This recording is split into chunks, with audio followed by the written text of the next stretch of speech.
O Sindipetro, sindicato que representa pessoas que trabalham na indústria petroleira, conseguiu anular a redução salarial aplicada pela Petrobras em Minas Gerais.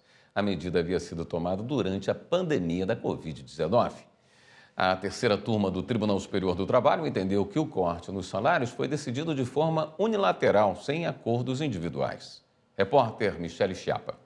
A redução foi aplicada nos primeiros meses da pandemia da Covid-19 em 2020. O plano de resiliência da Petrobras visava diminuir custos e cortar despesas com o pessoal. O abatimento de 25% no valor dos salários da equipe do setor administrativo foi acompanhado da diminuição temporária da jornada de trabalho de 8 para 6 horas durante um período de 3 meses. O Sindipetro alegou que a redução salarial poderia causar graves prejuízos a cerca de 500 pessoas com reflexos em familiares que ficariam vulneráveis enquanto o coronavírus avançava.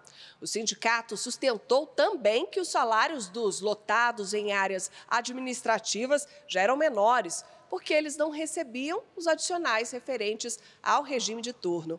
Ainda segundo a entidade, a alteração contrariou as normas legais por ter sido implementada de maneira unilateral, sem diálogo com os sindicatos ou acordos individuais. A Petrobras argumentou que foram feitas reuniões mediadas pelo Ministério Público do Trabalho para as negociações.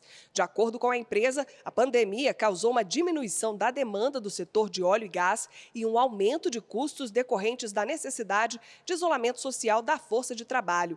A petroleira também alegou que a redução salarial era respaldada pela medida provisória número 927 de 2020, que dispensava a negociação coletiva. Quando analisou o caso, o Tribunal Regional do Trabalho da Terceira Região em Minas Gerais manteve a decisão de primeiro grau que anulou a alteração contratual e condenou a Petrobras a manter os salários integrais pagos à época, sob pena de multa diária de R$ 1.000 por trabalhador. Na sentença, o TRT diz que, apesar do reconhecimento do estado de calamidade pública, deveria ter havido, no mínimo, negociação individual diretamente com cada pessoa empregada, o que não foi observado pela empresa.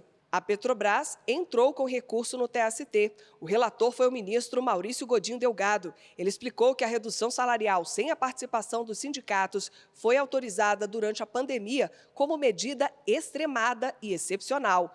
Conforme o ministro, a MP 927 autorizava expressamente a redução proporcional da jornada e dos salários ou a suspensão temporária do contrato de trabalho mediante acordo escrito entre as partes, sem negociação coletiva trabalhista. Neste caso, não houve o cumprimento pleno dos requisitos que já eram bastante favoráveis à empresa, mas exigiam um acordo bilateral e que não houve. Então, eu não vejo como alterar a decisão de origem.